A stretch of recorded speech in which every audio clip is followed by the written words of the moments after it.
آج میں آپ کو ایلیا کی کہانی سناتی ہوں۔ ایلیا کی ماں بہت پہلے دنیا سے گزر چکی تھی۔ اس کی سوتیلی ماں اس سے برا سلوک کرتی، دن بھر اس سے سخت کام کرواتی، اور جب ایلیا اپنے بابا کو یہ سب بتانے کی کوشش کرتی تو وہ ہمیشہ اسے ڈانٹ دیتے۔ ایلیا کو اپنی ماں کی بہت یاد آتی، وہ اکثر اپنی ماں کی تصویر دیکھ کر روتی رہتی۔ ایک دن ایلیا کو لائبریری میں ایک پرانی کتاب ملی۔ اس نے کتاب میں روحوں کے جزیرے کے بارے میں پڑھا۔ اس کا دل اپنی ماں کی روح سے بات کرنے کے لیے تڑپنے لگا۔ اس نے فیصلہ کر لیا کہ وہ اس جزیرے کو ڈھونڈے گی اور اپنی ماں کی روح سے بات کرے گی۔ ایک دن چپکے سے اپنا سامان باندھ کر وہ کشتی میں سوار ہو گئی، لیکن یہ سفر اس کی سوچ سے زیادہ کٹھن تھا۔ اچانک بادل گرجنے لگے، ہوا تیز ہو گئی اور پانی میں خوفناک لہریں اٹھنے لگی۔ ایلیا خوفزدہ ہوئی، لیکن اس نے ہمت نہ ہاری۔ ایک بہت بڑی پانی کی لہر نے اس کی کشتی سے ٹکرائی اور وہ بے قابو ہو کر پانی میں جا گری۔ اس نے بچنے کے لیے ہاتھ پیر مارے، لیکن لہریں اسے نیچے کھینچ رہی تھی۔ آنکھوں کے آگے اندھیرا چھانے لگا، سانسیں رکنے لگی اور پھر سب کچھ خاموش ہو گیا۔ جب ایلیا کو ہوش آیا تو اس نے خود کو ایک سمندری جہاز پر پایا۔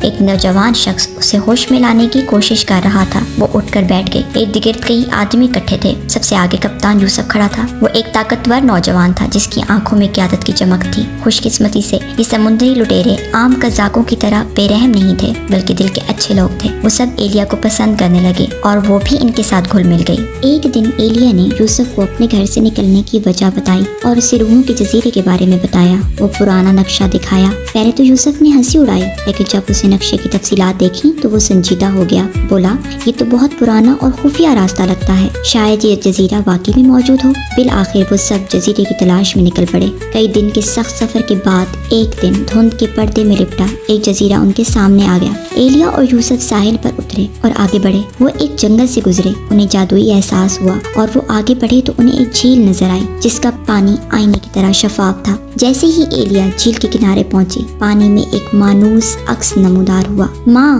ایلیا نے کانپتی ہوئی آواز میں کہا۔ ایلیا کی ماں کی روح پانی میں ابھر آئی۔ اس کا چہرہ چمک رہا تھا اور آنکھوں میں محبت تھی۔ ماں بولی، میری پیاری بیٹی، میں ہمیشہ تمہارے ساتھ تھی۔ تم بہت بہادر ہو۔ زندگی میں تمہیں خود پر یقین رکھنا ہوگا۔ تمہاری تقدیر تمہارے اپنے ہاتھوں میں ہے۔ یہ کہہ کر ماں کا عکس آہستہ آہستہ دھندلا ہونے لگا، لیکن ایلیا کے دل میں ایک نئی امید، طاقت اور جینے کا حوصلہ جاگ اٹھا۔ ایلیا اور یوسف جہاز پر واپس لوٹ آئے۔ ایلیا نے فیصلہ کیا کہ وہ اب مزید اپنے ماضی کی تلخیوں میں نہیں رہے گی۔ وہ مضبوط بنے گی اور اپنی قسمت خود بنائے گی۔ اس نے یوسف اور باقی سب لوگوں کا شکریہ ادا کیا اور گھر کی طرف روانہ ہو گئی۔ جب وہ اپنے گاؤں واپس پہنچی تو حیران رہ گئی۔ اس کے بابا جان دروازے پر بے چینی سے اس کا انتظار کر رہے تھے۔ بابا!